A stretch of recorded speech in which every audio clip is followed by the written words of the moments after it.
नमस्ते, मेरा नाम है रिकी रेमंड जॉर्ज। मैं एक फुल टाइम व्यवसायी हूं। मैं एक सेवकाई चलाता हूं जिसका नाम आउटकास्ट है, जो एक मीडिया मिनिस्ट्री है। जिस दिन मेरे पिताजी ऑर्डेन्ड हुए, मैं तीसरी कक्षा में था। मुझे स्पष्ट रूप से याद है, और किसी ने मुझसे आकर कहा, रिकी तुम्हें सावधान रहने की जरूरत है, क्योंकि अगर एक घर में एक शैतान है तो एक पादरी के घर में 10 शैतान होंगे।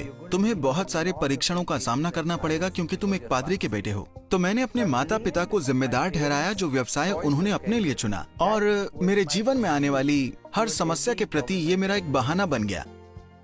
लेकिन फिर 12वीं कक्षा में जो हुआ, मैं अपनी आर्किटेक्चर की तैयारी कर रहा था, और जब मैं आर्किटेक्चर की तैयारी कर रहा था तो मैं बहुत मेहनत करता था। मैं सुबह 4 बजे से ट्यूशन के लिए जाता था, वो भी सिर्फ मेरे मैथ्स के लिए, क्योंकि मैं मैथ्स से जूझ रहा था और मैं मैथ्स में फेल हो गया। मैं अपने मैथ्स में इतनी बुरी तरह फेल हुआ था, मैं पार्ट 1 और पार्ट 2 में फेल हो गया। एक समय ऐसा आया जब मुझे सप्लीमेंट्री एग्जाम लिखना पड़ा और मैं बहुत निराश हो गया था।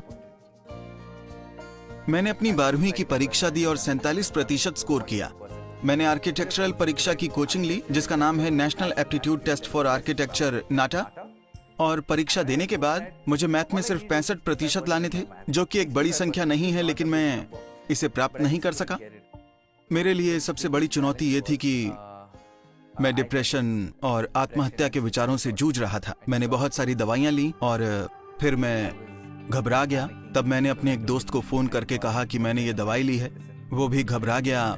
वो भागा भागा आया और उसने मुझे बचा लिया। लेकिन जो मेरा अहम उद्देश्य था वो आत्महत्या करने का था। मैं इमारत से कूदना चाहता था। मैं कुछ भी करने के लिए तैयार था। हर बार जब मैं बाइक चलाता था, मैं परमेश्वर से कहता था कि मेरा एक्सीडेंट हो जाए, बस मुझे मार डालो। अगर कुछ नहीं कर सकते तो कम से कम मुझे मार ही दो। उस समय मेरा यूथ पास्टर मेरे घर के सामने से गुजर रहा था। वो रुककर मुझसे मिला। उसने बोला, हे रिकी, तुम कैसे हो? मैंने कहा, मैं अच्छा हूँ, सिर्फ कैजुअल बातचीत हुई।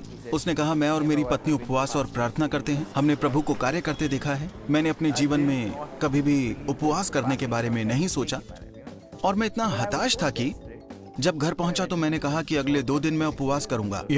मैंने कहा, परमेश्वर मुझे शक्ति दो, मुझे शक्ति दो। मुझे याद है कि मैं गेट के पास खड़ा था। एक आदमी आया। उसने कहा कि क्या बात है? मैंने कहा, मैं इस कॉलेज में एडमिशन लेना चाहता हूँ। और उन्होंने पूछा, कौन सा कोर्स? मैंने कहा, एनिमेशन डिजाइन। उन्होंने कहा, ठीक है, मेरे पीछे आओ। मैं चल दिया। उन्हें देखकर ऐसा लग रहा था जैसे कि उनकी इस कॉलेज में कोई जान पहचान होगी। वो प्रिंसिपल ऑफिस में गए और वहां से एक एडमिशन लेटर लेकर बाहर आए और मुझे कहा, ये लो।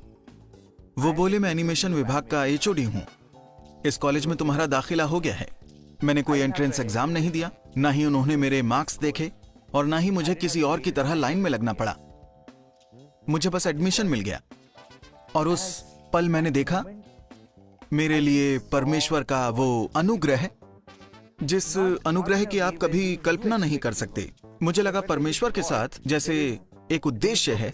उद्देश्य हमेशा डिप्रेशन को दूर करता है। मुझे तो यही लगता है, क्योंकि मेरे जीवन में इससे बदलाव आया।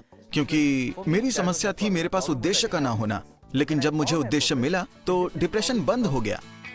पिछले साल मेरी शादी हो गई, सितंबर 2019 में, और ये मेरी जिंदगी में नया सीजन था, नया पड़ाव था, और उसका नाम है ब्यूला जॉन।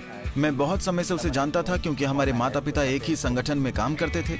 मैंने मेरी सेवकाई में, व्यवसाय में बढ़ोतरी होते हुए देखी, और जो कुछ भी वो कर रही थी सब में बढ़ रही थी। और ये सब कुछ शादी के बाद हुआ। आपके नंबर्स आपको डिफाइन नहीं करते, आपकी करियर की चॉइस आपको डिफाइन नहीं करती। हो सकता है कि आप सबसे बड़ी कंपनी के CEO हों, पर यदि परमेश्वर की उपस्थिति आपके जीवन में नहीं है तो मैं समझ सकता हूँ कि आप उस चीज से आखिर क्यों जूझ रहे हैं। अब जाना उस परिस्थिति का कारण। आभारी हूँ कि मैं उस समय से गुजरा, क्योंकि आज मैं लोगों से इस बारे में बात कर सकता हूँ, लोगों को अपनी कहानी बता सकता हूँ, और इस बात की गवाही बनूं कि परमेश्वर किसी के जीवन में क्या कर सकता है।